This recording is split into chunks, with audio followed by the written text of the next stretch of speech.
Hi అండి. సుబ్రహ్మణ్య స్వామి మాల అయిపోయిన తర్వాత ఆ రోజైనా లేకపోతే రెండో రోజైనా కనీసం 3 రోజుల లోపున ఇడుంబుని పూజ చేయాలండి. ఎందుకంటే ఒకవేళ లేట్ అయితే చాలా నిష్టగా ఉండాలి. అందుకనే వీలైనంత వరకు ఆ రోజు లేకపోతే రెండో రోజు మూడో రోజు లోపు ఇడుంబుని పూజ చేస్తారు.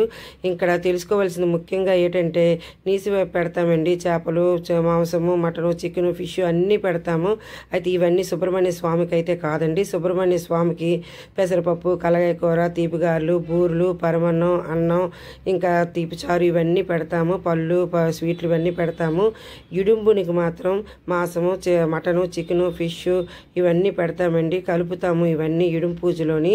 అంటే ఇడుంబునికి ఆ రోజు ఎవరెవరు సోలాలు వేసుకొని రంప సోలాలు, బొగ్గు సోలాలు, నాలుగు సోలాలు ఇంకా ఇవన్నీ వేసుకుంటారు కదా, వాళ్ళంతా శరీరం అంతా పచ్చి పులిసిపోతుందంట.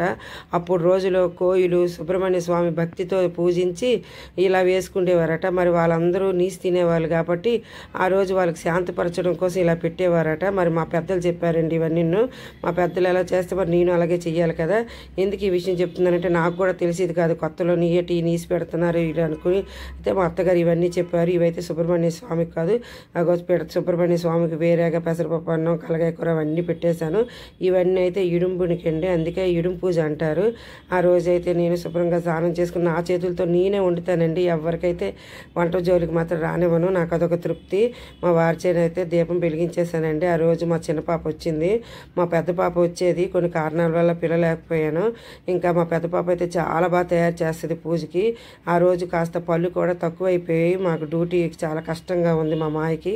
అందుకే కాస్త ఎందుకంటే ఇలా చెప్తున్నానంటే అన్ని రకాల పళ్ళు ఆ పూజ రోజు నేను కలుపుతానండి. అప్పుడే మేము తింటాము. ఇంకా జీడిపళ్ళు, ఈతపళ్ళు, ఏ పండు దొరికితే ఆ పండు అన్నీ పెడతామండి. మా చిన్నోడైతే ఇంకా దేవుడు మొక్కుమని రమ్మన్న ఆ వీడియోలో పడతానని అసలు రావడానికి ఇష్టపెట్టుకోలేదు. ఈడుం పూజ అయితే ఇలా చేసుకుంటామండి మేము. ఈ మాల వేసుకోవడానికి కారణం ఒకటి ఉందండి. మా పెద్దవాడు ఆరోగ్యం బాగోక నాకు అప్పుడు చాలా కష్ట పరిస్థితి. ₹1 కూడా పెట్టడానికి ఎవ్వరూ లేరు నాకు. ఇంకా ఎంత చూసుకున్నా మా అమ్మ, మా నాన్నగారే చూసుకునేవారు. ఆ రోజులో మా పెద్దవాడికి చాలా ఆరోగ్యం బాగోక నాకు ఈ సుబ్రహ్మణ్య స్వామి కూడా ఎవరో తెలియదు. ఏ రోజు నేను మొక్కుకోలేదు కూడా చేతులెత్తి. మా అత్తగారు తమిళియన్స్ అయ్యి ఉండడం వల్ల నాకు ఆ పూజ పురస్కారాలు ఆ దేవుడు ఎవరు తెలిసేది కాదు. నేను ఎప్పుడు సాయిబాబాకి, రామునికి ఇలా మొక్కుకుండేదాన్ని. ఇంకా కష్ట పరిస్థితిలో ఒకసారి ఆ తండ్రికి చేతులెట్టి దండం పెట్టాను. నేను చాలా ఎమోషనల్ అవుతున్నానండి ఈ వీడియో చెప్తున్నప్పుడు. ఎందుకంటే ఆ రోజు నేను చాలా కష్ట పరిస్థితిలో ఉన్నాను. ఇంకా ఆ దేవుడికి ఒకసారి మొక్కుకున్నాను, తండ్రి ఈ నా పెద్ద బాబుకి ఈ కష్టం నుంచి గట్టెక్కిస్తే నీకు ఇంకా నేను బతుకున్నాళ్ళు పసుపు బట్టలు వేసుకుంటున్నాను మొక్కుకున్నాను. ఇంకా నాకు నిజం, మీకు అబద్ధం. ఇంకా రెండో రోజుకే వాడికి ఎంత పెద్ద ఇష్యూ అంటే డాక్టర్ గారు కూడా ఆశ్చర్యపోయారు. ఇంకా వేల మీదకి వచ్చవలసింది ₹15 మందుతో క్లియర్ అయిపోయింది.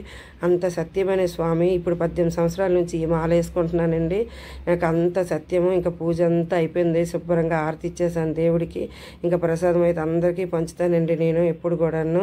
ఇంకా తండ్రి ఎంత సత్యమో ఒక్కసారి నమ్మిన వాళ్ళకే తెలుస్తుంది. ఇది మా ఇంటి తెలుపు సుబ్రహ్మణ్య స్వామి. ఇంకా అందరికి కూడా చల్లగా కాపాడాలని మనస్ఫూర్తిగా కోరుకుంటున్నానండి. ఈ సుబ్రహ్మణ్య స్వామి నమ్ముకున్న వాళ్ళకి నమ్ముకున్నంత తండ్రి. శ్రీవల్లీ దేవసేన సమేత సుబ్రహ్మణ్య స్వామికి జై.